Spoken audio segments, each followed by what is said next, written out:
Do you live near a dam? Do you know if it has been inspected for safety? More than a year since the Solai Dam tragedy, a task force that was put up to investigate the safety of dams has presented a damning report showing how precarious the lives of Kenyans living near dams are. Alex Mwangi with the details. The 15-member task force, for instance, found that the safety of dams is not assigned to any government institution.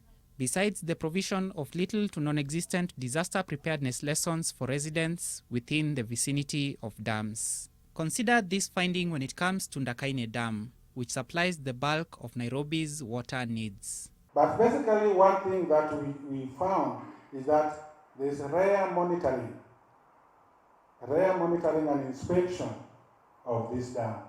The dam has an output capacity of 526 million litres per day, but loses more than a fifth of this before water reaches the end user.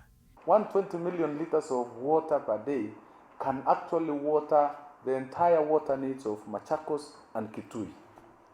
Two counties can be supported by this loss. The task force found that the National Environmental Management Authority has few environmental licenses for dams. Some dams, it emerged, are running on autopilot. We went to a dam in Eldoret called KSS. Nobody owns it. The dam is just there. But it has somebody that is more university getting water from the dam. So when you ask them, do you own this dam? No. As we are getting water from the dam. According to the task force, 440 million shillings is required in order to implement all its recommendations to the letter. Alex Mwangi, NTV. And elsewhere, the much-publicized launch of the refurbished Kisumu port by President Uhuru Kenyatta and a host of East African heads of state that was scheduled for today has been postponed indefinitely. The event was put off indefinitely even as traders in the town continue to count their losses following 2 weeks of demolitions of structures erected on the Kenya Railways land. Last night, more structures were pulled down to pave way for the expansion of the port.